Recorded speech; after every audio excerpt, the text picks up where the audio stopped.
Welcome to wishful ಅಡುಗೆ ಮನೆ. ನೋಡಿ, ಇವತ್ತು ಬೀನ್ಸ್ ಇಂದ ಏನ್ ಮಾಡಬಹುದು ಪ್ರತಿಭಾ? ಇವತ್ತು ಬೀನ್ಸ್ ಇಂದ ಒಂದು ಹೊಸ ರೆಸಿಪಿನ ಟ್ರೈ ಮಾಡೋಣ ಆಶಾ. ಯೂಶುವಲಿ ಬೀನ್ಸ್ ಮಕ್ಕಳು ತಿನ್ನಲ್ಲ, ಸೊ ಹಂಗಾಗ್ಬಿಟ್ಟು ಇವತ್ತು ಬೀನ್ಸ್ ಕ್ವಾಂಟಿಟಿನ ಜಾಸ್ತಿ ಹಾಕ್ಬಿಟ್ಟು ಒಂದು ಹೆಲ್ದಿ ನ್ಯೂಟ್ರಿಷಿಯಸ್ ರೆಸಿಪಿನ ನಾವು ಇವತ್ತು ಮಾಡೋಣ. ಇಷ್ಟಪಡೋ ರೀತಿಯಲ್ಲಿ, ಹೌದು, ಮಕ್ಕಳು ಇಷ್ಟಪಡುವಂತ ರೀತಿಯಲ್ಲಿ. ಸೊ ನೋಡಿ, ಇಲ್ಲಿ ನಾನು ಬೀನ್ಸ್ ಅನ್ನ ತೊಳೆದು ಒರೆಸ್ಬಿಟ್ಟು ತಗೊಂಡಿದ್ದೀನಿ, ಅದ್ರ ಮುಂದಿನ ಭಾಗನ ತಕೊಂಡಿದ್ದೀನಿ. ಸೊ ಇವಾಗ ಬೀನ್ಸ್ ಏನಿದೆ ಅಲ್ಲ ಆಶಾ, ನಾವು ಸಣ್ಣದಾಗಿ ನಾವು ಮೆಣಸಿನ್ಕಾಯಿ ಹೆಂಗ್ ಕಟ್ ಮಾಡ್ಕೋತೀವಿ ನೋಡು, ಆ ತರ ಆದಷ್ಟು ಸಣ್ಣದಾಗಿ ನಾವು ಇಲ್ಲಿ ಬೀನ್ಸ್ ಅನ್ನ ಕಟ್ ಮಾಡ್ಕೋಬೇಕು. ಸೊ ಎಷ್ಟು ಕಟ್ ಮಾಡ್ಕೋತೀವಿ ಅಷ್ಟು ಒಳ್ಳೇದು, ಯಾಕಂದ್ರೆ ಮಕ್ಕಳಿಗೆ ಜಾಸ್ತಿ ಪ್ರಮಾಣದಲ್ಲಿ ನಾವು ಬೀನ್ಸ್ ಅನ್ನ ತಿನ್ನೋಕ್ ಕೊಡಬಹುದು. ಹೌದು, ಹೆಲ್ದಿ ಇರುತ್ತೆ, ತುಂಬಾ ಹೆಲ್ದಿ ಆಗಿರುತ್ತೆ. ಹಾಕಿದ್ರು ಎತ್ತಿಡ್ತಾರೆ ಪಕ್ಕಕ್ಕೆ. ಹೌದು, ಮತ್ತೆ ಬೀನ್ಸ್ ಇಂದ ತುಂಬಾ ನ್ಯೂಟ್ರಿಷನಲ್ ಬೆನಿಫಿಟ್ಸ್ ಇದಾವೆ, ಹೆಲ್ತ್ ತುಂಬಾ ಒಳ್ಳೇದು ಆಕ್ಚುಲಿ ಬೀನ್ಸ್. ಸೊ ಇದನ್ನೆಲ್ಲ ಬೀನ್ಸ್ನು ಆಶಾ ನಾವು ಸಣ್ಣದಾಗಿ ಈ ತರ ಕಟ್ ಮಾಡ್ಕೊಂಡು ಬರೋಣ. ಸೊ ನೋಡಿ, ಎಲ್ಲ ಬೀನ್ಸ್ ಅನ್ನು ನಾನು ಈ ತರ ಕಟ್ ಮಾಡ್ಕೊಂಡಿದ್ದೀನಿ. ಎಳೆ ಬೀನ್ಸ್ ಇದ್ರೆ ಇನ್ನೂ ಒಳ್ಳೇದು, ಅದರಲ್ಲಿ ನಾಟಿ ಬೀನ್ಸ್ ಇದ್ರೆ ಮಾತ್ರ ಇನ್ನೂ ಸಖತ್ತಾಗಿ ಟೇಸ್ಟ್ ಕೊಡುತ್ತೆ. ಸೊ ಆದಷ್ಟು ಎಳೆದು ಮತ್ತೆ ನಾಟಿ ಸಿಕ್ಕಿದ್ರೆ ಒಳ್ಳೇದು, ಅದನ್ನು ಸಹ ನೀವು ತಗೋಬಹುದು. ಇವಾಗ ನೆಕ್ಸ್ಟ್ ಏನ್ ಮಾಡೋದು ಅಂತ ನೋಡೋಣ. ಸೊ ನೋಡಿ, ಇಲ್ಲೊಂದು ಬೌಲ್ ಅನ್ನ ತಗೊಂಡ್ಬಿಟ್ಟು ಇದ್ರ ಒಳಗಡೆ ನಾವು ಕಟ್ ಮಾಡ್ಕೊಂಡಿರೋ ಅಂತ ಬೀನ್ಸ್ ಅನ್ನ ಹಾಕೊಳ್ಳೋಣ. ಬೀನ್ಸ್ ಅಲ್ಲಿ ಪ್ರತಿಭಾ ಹೆಚ್ಚು ನಾರಿನಂಶ ಇರುತ್ತೆ, ಅದರಿಂದ ಕೂಡ ಹೆಲ್ತ್ ಗೆ ತುಂಬಾ ಒಳ್ಳೇದು. ಸೊ ನೋಡಿ, ಇದು ಒಂದಿದೆ ಬೀನ್ಸ್ ಅಲ್ಲಿದ್ದು ಬೆನಿಫಿಟ್ಸು.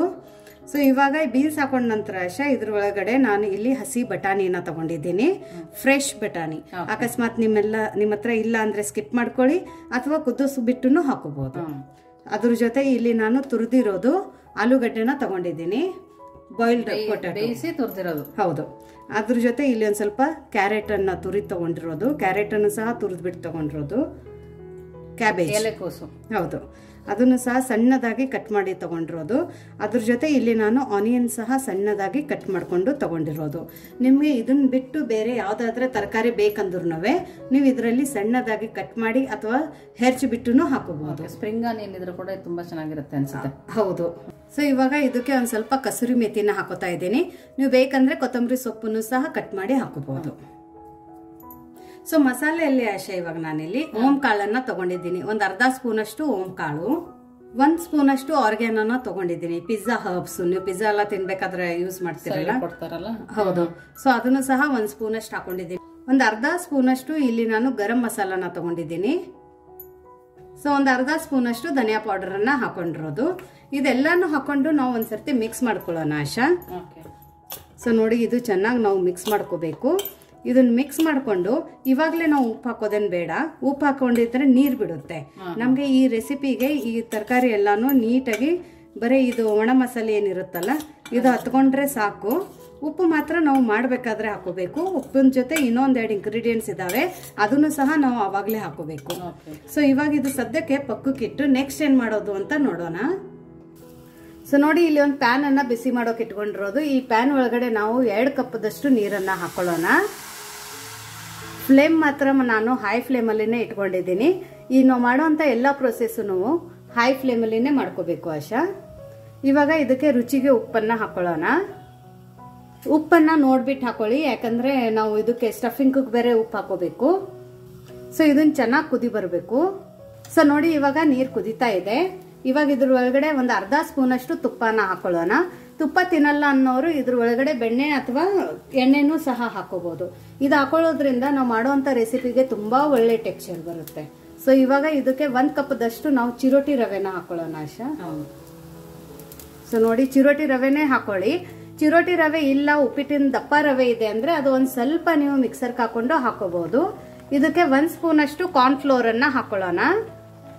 ಇಷ್ಟೆಲ್ಲಾನು ಹಾಕೊಂಡು ನಾವು ಬೇಗನೆ ಕೈ ಆಡಿಸ್ಬೇಕು, ಇಲ್ಲಾಂದ್ರೆ ಇದ್ರ ಒಳಗಡೆ ಲಂಪ್ಸ್ ಆಗುತ್ತೆ, ಗಂಟು ಬರುತ್ತೆ ಆಶಾ. ಸೊ ನೋಡಿ, ಫ್ಲೇಮನ್ನು ಮಾತ್ರ ಹೈಯಲ್ಲಿನೇ ಇಟ್ಕೊಳ್ಳಿ. ಸ್ವಲ್ಪ ನೀರು ಅಟ್ಟಿಸ್ತಾ ಇದೆ ಅಂದಾಗ ಫ್ಲೇಮನ್ನು ಇವಾಗ ನಾವು ಲೋ ಅಲ್ಲಿ ಮಾಡ್ಕೊಳ್ಳೋಣ, ಇಲ್ಲಾಂದ್ರೆ ಕೆಳಗಡೆ ತಳ ಸೀದೋಗುತ್ತೆ. ಸೊ ಇದು ಚೆನ್ನಾಗಿ ನಾವು ಕುದಿಸ್ಬೇಕು ಆಶಾ. ಇದನ್ನ ಅಕಸ್ಮಾತ್ ನೀರು ಜಾಸ್ತಿ ಆಯಿತು, ರವೆ ಕಡಿಮೆ ಆಯ್ತು ಅಂದ್ರೂ ಭಯ ಪಟ್ಕೋಬೇಡಿ, ಮತ್ತೆ ಒಂದು ಸ್ವಲ್ಪ ಚಿರೋಟಿ ರವೆನ ನೀವು ಮೇಲ್ಗಡೆಯಿಂದ ಹಾಕೋಬಹುದು. ಹೌದು, ಇದು ನಾವು ಎಲ್ಲಿ ತನಕ ಕುದಿಸ್ಬೇಕಂದ್ರೆ ಆಶಾ, ಚಪಾತಿಗೆ ಹಿಟ್ಟು ಕಲಿಸ್ತೀವಲ್ಲ ನಾವು, ಆ ಥರ ಇದನ್ನ ಮಾಡ್ಕೋಬೇಕು. ಸೊ ನೋಡಿ, ಇದ್ರದಾದ ಇವಾಗ ಈ ಥರ ಆಗಿದೆ. ಇವಾಗ ನಾವು ಫ್ಲೇಮನ್ನು ಆಫ್ ಮಾಡ್ಕೊಳ್ಳೋಣ. ಫ್ಲೇಮನ್ನು ಆಫ್ ಮಾಡಿಕೊಂಡು ಇವಾಗ ನಾವು ಇದನ್ನ ರೂಮ್ ಟೆಂಪ್ರೇಚರ್ಗೆ ತಣ್ಣಗಾಗೋಕೆ ಬಿಡಬೇಕು ಆಶಾ. ಇದು ತಣ್ಣಗಾಗೋ ತನಕ ಆ ಸ್ಟಫಿಂಗ್ ಒಳಗಡೆ ಇನ್ನೊಂದೆರಡು ಇಂಗ್ರೀಡಿಯೆಂಟ್ಸ್ ಹಾಕೋಬೇಕಾಗಿತ್ತಲ್ಲ, ಸೊ ಅದನ್ನ ಹಾಕೊಳ್ಳೋಣ. ಸೊ ನೋಡಿ, ಇವಾಗ ಈ ಸ್ಟಫಿಂಗ್ ಒಳಗಡೆ ನಾವು ರುಚಿಗೆ ಉಪ್ಪನ್ನ ಹಾಕೊಳ್ಳೋಣ. ಉಪ್ಪನ್ನ ನೋಡ್ಬಿಟ್ಟು ಹಾಕೊಳ್ಳಿ. ಅದ್ರ ಜೊತೆ ಇಲ್ಲಿ ನಾನು ಖಾರಕ್ಕೆ ಕೆಂಪು ಖಾರದ ಪುಡಿನ ಹಾಕೋತಾ ಇದ್ದೀನಿ. ನೀವು ಬೇಡ ಅಂದ್ರೆ ಹಸಿಮೆಣಸಿನ್ಕಾಯಿನೂ ಸಹ ನೀವು ಪೇಸ್ಟ್ ಮಾಡಿ ಹತ್ರ ಹಾಕೋಬಹುದು, ಇಲ್ಲ ಅಂದ್ರೆ ಕಟ್ ಮಾಡಿ ಸಹ ಹಾಕೋಬಹುದು. ಸೊ ಖಾರ ನೋಡಿ ಹಾಕೊಳ್ಳಿ. ಸೊ ನೋಡಿ, ನನ್ನ ಹತ್ರ ಇಷ್ಟು ಪನೀರ್ ಇದೆ. ನಿಮ್ಮ ಹತ್ರ ಇದ್ರೆ ಹಾಕೊಳ್ಳಿ, ಇಲ್ಲ ಅಂದ್ರೂ ನಡೆಯುತ್ತೆ. ಸೊ ನನ್ನ ಹತ್ರ ಇವಾಗ ಇಷ್ಟು ಪನೀರ್ ಅವೈಲೇಬಲ್ ಇದೆ, ಅದಕ್ಕೋಸ್ಕರ ನಾ ಈ ಪನೀರನ್ನು ಸಹ ತುರಿದ್ಬಿಟ್ಟು ಹಾಕೋತಾ ಇದ್ದೀನಿ. ಪನೀರ್ ಹಾಕೊಳ್ಳೇಬೇಕಂತೇನಿಲ್ಲ, ಬಟ್ ಹಾಕಿದ್ರೆ ತುಂಬಾ ಒಳ್ಳೇದು. ಯಾಕಂದ್ರೆ ಮಕ್ಕಳಿಗೆ ಪನೀರು ಚೀಸು ತುಂಬಾ ನ್ಯೂಟ್ರಿಷನ್ ಕೊಡುತ್ತೆ ಮತ್ತೆ ಮಕ್ಳಿಗೆ ತುಂಬಾನೇ ಇಷ್ಟ ಆಗುತ್ತೆ. ಹೌದು, ನೀವು ಪನ್ನೀರ್ ಹಾಕಿ ಏನೇ ಕೊಟ್ಟರು ಮಕ್ಳುಗಳು ತಿನ್ನಕ್ ತುಂಬಾ ಇಷ್ಟಪಡ್ತಾರೆ. ಹಂಗಾಗಿ ಪನ್ನೀರ್ ಹಾಕಿದ್ರೇನೆ ಒಳ್ಳೇದು. ಸೊ ನೋಡಿ, ಈ ತರ ತುರ್ಕೋಬೇಕು. ಸೊ ನೋಡಿ, ಇಲ್ಲಿ ನಾನು ಚೀಸನ್ನು ಸಹ ತಗೊಂಡಿದ್ದೀನಿ. ನನ್ನ ಹತ್ರ ಚೀಸು ಕ್ಯೂಬ್ಸ್ ಇದಾವೆ, ಅದನ್ನ ನಾನು ತಗೊಂಡಿದ್ದೀನಿ. ಸೊ ಚೀಸನ್ನು ಸಹ ನಾವು ಗ್ರೇಟ್ ಮಾಡಿ ಹಾಕೊಳ್ಳೋಣ. ಇದೊಂಥರ ಚೀಸಿ ಫ್ಲೇವರ್ ಬರುತ್ತೆ. ನಾನು ಇಲ್ಲಿ ಚೀಸದ್ದು 2 ಕ್ಯೂಬ್ಸ್ ಅನ್ನ ತಗೊಂಡಿದ್ದೀನಿ ಆಶಾ. ಸೊ ನೋಡಿ, ಈ ತರ ನಾವು ಇದನ್ನ ತುರ್ಕೋಬೇಕು. ಸೊ ನೋಡಿ, ಎಲ್ಲದನ್ನು ಚೀಸ್ ನಾವು ಈ ತರ ತುರ್ಕೊಂಡು ಬಂದಿರೋದು. ಸೊ ನೋಡಿ, ಇಷ್ಟೆಲ್ಲ ಹಾಕೊಂಡು ಇದನ್ನ ನಾವು ನೀಟಾಗಿ ಮಿಕ್ಸ್ ಮಾಡ್ಕೋಬೇಕು. ಇದನ್ನ ನಾವು ಆಶಾ ಇವಾಗ ಕೈಯಿಂದ ಮಿಕ್ಸ್ ಮಾಡ್ಕೊಳ್ಳೋಣ, ಯಾಕಂದ್ರೆ ಇದು ಚೆನ್ನಾಗಿ ಬೈಂಡ್ ಆಗಿರ್ಬೇಕು. ಹೌದು, ಚೀಸು, ಪನ್ನೀರು, ಪೀಸು, ಬೀನ್ಸು, ಎಷ್ಟು ತರಕಾರಿ ಇದೆ ನೋಡಿ. ಎಲ್ಲಾ ತರಕಾರಿನೂ ಮಕ್ಳಿಗೆ ತಿನ್ಸಿದ್ರೆ ಎಷ್ಟು ಹೆಲ್ದಿ ಆಗಿರ್ತಾರೆ. ಅದು ಅವ್ರು ಇಷ್ಟಪಡೋ ರೀತಿನಲ್ಲಿ ತಿನ್ನಿಸ್ಬೋದು. ಹೌದು. ಸೊ ನೋಡಿ, ಇದು ಚೆನ್ನಾಗಿ ಕಂಬೈನ್ ಆಗ್ಬೇಕು ಎಲ್ಲಾನು ಆಶಾ. ಈ ತರ ಮಿಕ್ಸ್ ಮಾಡೋದ್ರಿಂದ ಮಸಾಲೆನು ಎಲ್ಲಾನು ಒಂದಕ್ಕೊಂದು ಹೊಂದ್ಕೊಳ್ಳುತ್ತೆ. ಅದ್ರ ಜೊತೆ ನಮಗೆ ಇದು ಒಂಥರ ಹಿಟ್ಟಿನ ಕನ್ಸಿಸ್ಟೆನ್ಸಿ ಬಂದ್ಬಿಡುತ್ತೆ. ಇದಕ್ಕೆ ಮಾತ್ರ ಒಂದು ಹನಿನೂ ನೀರು ಬೇಕಾಗಿಲ್ಲ. ಸೊ ನೋಡಿ, ಇದೆಲ್ಲ ಇವಾಗ ನಾವು ಈ ತರ ನೀಟಾಗಿ ಮಿಕ್ಸ್ ಮಾಡ್ಕೊಂಡಿದ್ವಲ್ಲ ಆಶಾ. ಸೊ ಇದನ್ನ ಏನ್ ಮಾಡೋಣ ಅಂದ್ರೆ ಇವಾಗ ಇದ್ರದ್ದು ಚಿಕ್ಕದಾಗಿ ಬಾಲ್ಸ್ ತರ ಇದನ್ನ ಉಂಡೆನ ಮಾಡ್ಕೊಳ್ಳೋಣ. ನಿಮ್ಗೆ ಯಾವ ಸೈಜ್ ಬೇಕೋ ಆ ಸೈಜ್ ಮಾಡ್ಕೋಬಹುದು. ಹೌದು, ಈವನ್ ಸೈಜ್ ಅಲ್ಲದೆ ಶೇಪ್ ಕೂಡ ನಿಮ್ಗೆ ಯಾವ್ದು ಬೇಕೋ ಅದನ್ನ ಮಾಡ್ಕೋಬಹುದು. ಸೊ ನೋಡಿ, ಈ ತರ ನಾವೆಲ್ಲ ಉಂಡೆಗಳನ್ನು ಮಾಡ್ಕೊಂಡು ಬರೋಣ. ಸೊ ನೋಡಿ, ಎಲ್ಲ ಉಂಡೆಗಳನ್ನು ಈ ತರ ಮಾಡ್ಕೊಂಡು ಬಂದಿರೋದು. ಇವಾಗ ನೋಡಾಶ, ಇದು ಮಾಡ್ಕೊಂಡಾಗಿದೆ ಅಲ್ಲ. ಇವಾಗ ನಾವು ಹಿಟ್ಟನ್ನು ತಣ್ಣಗಾಗೋಕೆ ಇಟ್ಕೊಂಡಿದ್ವಿ, ರವೆದು. ಸೊ ಇದನ್ನು ಒಂದ್ ಸ್ವಲ್ಪ ನಾವು ಮಿತ್ಕೋಬೇಕು. ಸೊ ಇದನ್ನು ಇವಾಗ ಒಂದ್ 2 ನಿಮಿಷ ಪಕ್ಕಕ್ಕೆ ಇಡೋಣ. ನೋಡಿ, ಸ್ವಲ್ಪ ಎಣ್ಣೆ ಹಾಕಿ ಚೆನ್ನಾಗಿ ನಾದ್ಕೊಬೇಕು. ನೀವು ಗೋಧಿ ಹಿಟ್ಟೆಲ್ಲ ನಾದ್ಕೋತಿರಲ್ಲ, ಆ ತರ ನಾದ್ಕೋಬೇಕು. ಇದಕ್ಕೆ ಚಿರೋಟಿ ರವೆಗೆ ಜಿಗಿ ಅಂಶನೂ ಜಾಸ್ತಿ ಇರುತ್ತೆ ಆಶಾ. ಸೊ ತುಂಬಾನು ಗಟ್ಟಿ ಆಗೋ ತನಕ ಕುದಿಸ್ಬೇಡಿ, ಇಲ್ಲಾಂದ್ರೆ ತುಂಬಾ ಹಾಳಾಗುತ್ತೆ. ಹೌದು ನೋಡಿ, ಈ ತರ ನಾದ್ಕೊಂಡ್ರೆ ಸಾಕಾಗತ್ತೆ. ನಿಮಗೊಂದು ಸ್ವಲ್ಪನೂ ಗಂಟಿರಬಾರ್ದು. ನೋಡಿ, ಈ ತರ ನಾದ್ಕೊಂಡಿದ್ದೀನಿ.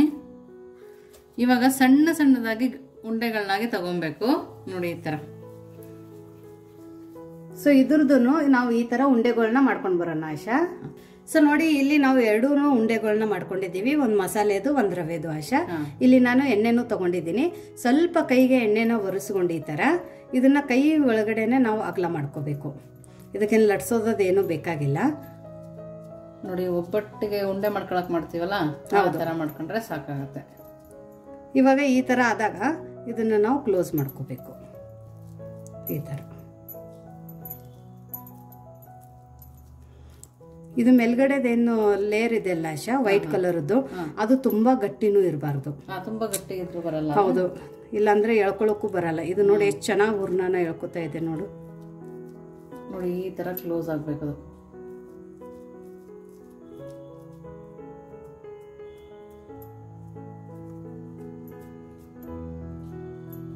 ಈ ತರ ನಾವು ಕ್ಲೋಸ್ ಮಾಡ್ಕೋಬೇಕು.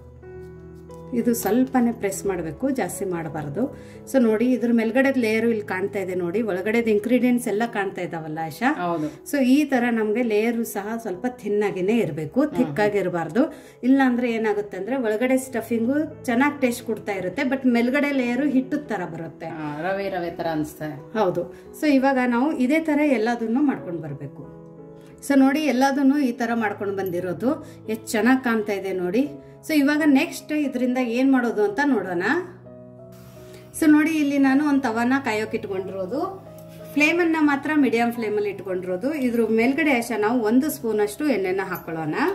ಇವತ್ತು ನಾವು ಇದು ಕಡಿಮೆ ಎಣ್ಣೆಯಲ್ಲಿ ಮಾಡ್ಕೊಳ್ಳುವಂತ ರೆಸಿಪಿ. ಇದು ಸ್ಯಾಲೋ ಫ್ರೈನು ಬೇಡ, ನಮ್ಗೆ ಕರ್ದಿರೋದ್ನು ಬೇಡ. ಸೊ ಈ ತರ ನಾವು 1 ಸ್ಪೂನ್ ಎಣ್ಣೆಯಲ್ಲಿ ಇವತ್ತಿನ ನಾವು ಈ ರೆಸಿಪಿನ ಮಾಡ್ಕೊಳ್ಳೋಣ. ನಾವೇನ್ ಸ್ಟಫಿಂಗ್ ಎಲ್ಲ ಮಾಡ್ಕೊಂಡು ಇಟ್ಕೊಂಡಿದ್ವಲ್ಲ, ಸೊ ಎಲ್ಲಾ ಕಟ್ಲೆಟನ್ನು ನಾವು ಇದ್ರ ಒಳಗಡೆ ಹಾಕೊಳ್ಳೋಣ. ಬೇಕಂದ್ರೆ ಡೀಪ್ ಫ್ರೈ ಮಾಡ್ಕೋಬಹುದಲ್ವಾ? ಬೇಕಂದ್ರೆ ಮಾಡ್ಕೋಬಹುದು, ಇಲ್ಲ ಅಂದ್ರೆ ಇದನ್ನ ನೀವು ಈ ತರ ಮಾಡ್ಕೊಂಡು 1 ವಾರದ ತನಕನೂ ಸ್ಟೋರ್ ಮಾಡಿ ಆಮೇಲೆ ನಿಮ್ಗೆ ಯಾವಾಗ ಬೇಕು ಅವಾಗನು ನೀವು ಈ ತರ ಮಾಡ್ಕೋಬಹುದು. ಹೌದು, ಇದಕ್ಕೆ ಹಾಕ್ಬಹುದಲ್ಲ ಡೀಪ್ ಫ್ರೀಜರ್ಗೆ ಈ ತರ ಕಟ್ಲೆಟ್ ಎಲ್ಲ ಮಾಡಿ ಟೈಮ್ ಇದ್ದಾಗ. ಬಟ್ ಯೂಶುವಲಿ ರೆಫ್ರಿಜಿರೇಟರ್ ಐಟಮ್ಸ್ಗಳು ಮತ್ತು ಡೀಪ್ ಫ್ರೀಜರ್ ಐಟಮ್ಸ್ಗಳು ನಾವು ಕಡಿಮೆನೆ ತಿನ್ಬೇಕು. ಮಕ್ಕಳಿಗಂತೂ ತುಂಬಾ ಕಡಿಮೆ ಪ್ರಮಾಣದಲ್ಲಿ ಕೊಡಿ, ಎಮರ್ಜೆನ್ಸಿ ಇದ್ರೆ ಮಾತ್ರ ನಾವು ಕೊಡಬೇಕು ಆಕ್ಚುಲಿ. ಬಟ್ ತುಂಬಾ ವರ್ಕಿಂಗ್ ಮದರ್ಸ್ ಎಲ್ಲ ಇರೋದ್ರಿಂದ ಅವರಿಗೆ ಟೈಮ್ ಇದ್ದಾಗ ಮಾಡ್ಕೋತಾರೆ. ಬಟ್ ಆ ಟೈಮಲ್ಲಿ ನೀವು ಈ ತರ ಒಂದು ಹೆಲ್ದಿ ರೆಸಿಪಿನ ಮಾಡಿ ಅವಾಗ ಡೀಪ್ ಫ್ರೀಜನ್ನ ಮಾಡಿ ನೀವು ಕೊಡ್ಬೋದು. ಸೊ ನೋಡಿ, ನಂದು ಪ್ಯಾನ್ ತುಂಬಾ ದೊಡ್ಡದಾಗಿತ್ತು, ಹಾಗಾಗಿ ನಾ ಮಾಡ್ಕೊಂಡಿರುವಂತ ಎಲ್ಲ ಕಟ್ಲೆಟನ್ನು ಇದ್ರ ಒಳಗಡೆ ಫಿಕ್ಸ್ ಮಾಡಿದ್ದೀನಿ. ಮಧ್ಯದಲ್ಲಿ ನೀವು ಈ ತರ ಇದನ್ನ ಸ್ವಲ್ಪ ಅಳಗಾಡ್ಸ್ಕೊಳ್ಳಿ, ಇಲ್ಲಾಂದ್ರೆ ಒಂದೇ ಸೈಡಕ್ಕೆ ಒಂದೇ ತರ ಸಿಗಿದೋಗ್ಬಿಡುತ್ತೆ. ಹೌದು, ಇವಾಗ ಈ ತರ ಆದಾಗ ಆಶಾ ನಾವು ಇದನ್ನ ತಿರುಗಿಸ್ಕೊಳ್ಳೋಣ. ಫ್ಲೇಮ್ ಮೀಡಿಯಂ ಫ್ಲೇಮ್ ಅಲ್ಲಿ ಇಟ್ಕೊಂಡಿದೀವ. ಹೌದು, ಫ್ಲೇಮ್ ಅನ್ನು ಮಾತ್ರ ಮೀಡಿಯಂ ಫ್ಲೇಮ್ ಅಲ್ಲಿನೇ ಇರಬೇಕು. ಸೊ ನೋಡಿ, ಇದನ್ನ ನಾವು ಈ ತರ ಟರ್ನ್ ಮಾಡ್ಕೊಳ್ಳೋಣ. ಹಾಕಿ 1 ನಿಮಿಷ ಬಿಟ್ಬಿಟ್ಟು ಆಮೇಲೆ ಟರ್ನ್ ಮಾಡ್ಕೊಳ್ಳಿ. ಸೊ ಇದ್ರ ಒಳಗಡೆ ನಾವು ಕಾರ್ನ್ಫ್ಲೋರ್ ಹಾಕಿದ್ದೀವಿಲ್ಲ ಆಶಾ, ಅದರಿಂದ ತುಂಬಾ ಕ್ರಿಸ್ಪಿನೆಸ್ ಬರುತ್ತೆ. ಇವನ್ ಕಲರು ಕೂಡ ತುಂಬಾ ಚೆನ್ನಾಗಿ ಬರುತ್ತೆ. ಸೊ ಈ ಸೈಡನ್ನು ನಾವು ಒಂದು ಸ್ವಲ್ಪ ಗೋಲ್ಡನ್ ಬ್ರೌನ್ ಆಗೋ ತನಕ ಬೇಯಿಸ್ಕೊಳ್ಳೋಣ. ಸೊ ನೋಡಿ, ಎಲ್ಲದನ್ನು ಈ ಚೆನ್ನಾಗಿ ಬೇಯ್ದಿದೆ. ಇವಾಗ ಫ್ಲೇಮನ್ನು ಆಫ್ ಮಾಡಿಕೊಂಡು ಇದನ್ನು ನಾವು ಎದ್ರ ಜೊತೆ ತಿನ್ನೋದು ಅಂತ ನೋಡೋಣ ಆಶಾ. ಸೊ ನೋಡಿ, ನಮ್ದು ಇಲ್ಲಿ ಬಿಸಿ ಬಿಸಿ ರವೆದು ಕಟ್ಲೆಟ್ ರೆಡಿಯಾಗಿದೆ, ಬೀನ್ಸ್ ಕಟ್ಲೆಟ್ ಅನ್ನ ರೆಡಿಯಾಗಿದೆ. ಸೊ ಎಷ್ಟು ಚೆನ್ನಾಗಿದೆ ಅಂತ ಇಲ್ಲಿ ನೋಡ್ಬೋದು. ನೋಡಿ, ಹೆಚ್ಚು ಎಣ್ಣೆನೂ ಬಳಸಿಲ್ಲ. ಹೌದು. ಸೊ ನೋಡಿ, ಈ ಪಫ್ ಸ್ಮೆಲ್ ಬರ್ತಾ ಇದೆ ಪ್ರತಿಭಾ. ಹೌದಾ? ಪಫ್ ಮಾಡ್ತೀವಲ್ಲ, ಆ ಸ್ಮೆಲ್ ಬರ್ತಾ ಇದೆ. ಸೊ ಇದ್ರ ಜೊತೆ ಆಶಾ ಇಲ್ಲಿ ನಾನು ಕೆಚಪ್ ಅನ್ನ ತಗೊಂಡಿದ್ದೀನಿ. ನಿಮ್ಗೆ ಬೇಕಂದ್ರೆ ಮ್ಯಾಯೋನೀಸ್ ತಗೊಳ್ಳಿ, ಅಥವಾ ಹಾಗೇನು ತಿನ್ಕೋಬಹುದು, ಇಲ್ಲ ಪುದೀನ ಚಟ್ನಿ ಜೊತೆನೂ ತಿನ್ಕೋಬಹುದು. ಇದನ್ನ ನಾನು ನಿಮ್ಗೆ ಓಪನ್ ಮಾಡಿ ತೋರಿಸ್ತೀನಿ. ಚೆನ್ನಾಗಿದೆ ನೋಡಿ ಆಶಾ, ತುಂಬಾ ಚೆನ್ನಾಗಿದೆ. ಒಳಗಡೆ ಸ್ಟಫಿಂಗ್ ಕೂಡ ಎಷ್ಟು ಚೆನ್ನಾಗಿದೆ ನೋಡಿ. ನೋಡಿ, ಅದು ಚೀಸು, ಆ ಬೀನ್ಸು, ಆ ಮಸಾಲೆ ಎಷ್ಟು ಚೆನ್ನಾಗಿ ಕಾಣ್ತಾ ಇದೆ ನೋಡಾಶಾ. ಕೆಚಪ್ ಜೊತೆ ತಿನ್ನೋಡು ಎಷ್ಟು ಚೆನ್ನಾಗಿ ಮೇಲ್ಗಡೆ. ಹೌದು, ಮೇಲ್ಗಡೆ ಲೇಯರು ತುಂಬಾ ಕ್ರಿಸ್ಪಿ ಅನಿಸ್ತಾ ಇದೆ ನೋಡಿ. ಮೇಲ್ಗಡೆ ಕ್ರಿಸ್ಪಿ ಇದೆ, ಒಳಗಡೆ ತರಕಾರಿ ತುಂಬಾ ಚೆನ್ನಾಗಿ ಅನಿಸ್ತಾ ಇದೆ. ಸ್ಟಫಿಂಗ್ ಹೆಂಗ್ ಅನಿಸ್ತಾ ಇದೆ ಬಾಯಿಯಲ್ಲಿ? ಕ್ರಂಚಿ ಆಗಿದೆ, ತುಂಬಾ ಚೆನ್ನಾಗಿದೆ. ಹೌದಾ? ಬೀನ್ಸು ಕೂಡ ಕ್ರಂಚಿ ಅನಿಸ್ತಾ ಇದೆ. ಬಟ್ ಯಾವ ತರಕಾರಿ ಅಂತ ಗೊತ್ತಾಗಲ್ಲ, ತುಂಬಾ ಟೇಸ್ಟ್ ಅನ್ಸುತ್ತೆ. ಸೊ ನೋಡಿ, ಎಷ್ಟು ಒಳ್ಳೆ ರೆಸಿಪಿ. ನಾವು ಬೀನ್ಸು ಮತ್ತೆ 1 ಕಪ್ ರವೆಯಿಂದ 1 ಸ್ಪೂನ್ ಎಣ್ಣೆಯಲ್ಲಿ ಮಾಡ್ಕೊಂಡಿರುವಂತ ರೆಸಿಪಿ. ಸೊ ಇದ್ರ ಒಳಗಡೆ ಯಾವುದೇ ತರ ಸೋಡಾ ಆಗ್ಲಿ, ಇನೋ ಆಗ್ಲಿ, ಮಸೂರ್ ಆಗ್ಲಿ, ಯಾವುದೇ ಪ್ರಿಸರ್ವೇಟಿವ್ಸ್ ಇಲ್ಲ. ಸೊ ಈ ರೆಸಿಪಿ ನಿಮ್ಗೆ ಹೇಗ್ ಅನಿಸ್ತು ಅಂತ ಕಮೆಂಟ್ ಮೂಲಕ ತಿಳಿಸೋದನ್ನ ಮರಿಬೇಡಿ. ಸೊ ಮತ್ತೆ ಸಿಗೋಣ ಹೊಸ ರೆಸಿಪಿ ಜೊತೆ. ಇನ್ನು ನಿಮ್ಗೆ ಜ್ಞಾಪಿಸ್ತೀನಿ, ನಮ್ಮ ಚಾನೆಲ್ನ ನೀವು ಸಬ್ಸ್ಕ್ರೈಬ್ ಮಾಡಿಲ್ಲ ಅಂದ್ರೆ ದಯವಿಟ್ಟು ಸಬ್ಸ್ಕ್ರೈಬ್ ಮಾಡೋದನ್ನ ಮರಿಬೇಡಿ. ವಿಶ್ ಫುಲ್ ಅಡುಗೆ ಮನೆಗೆ. Thank you.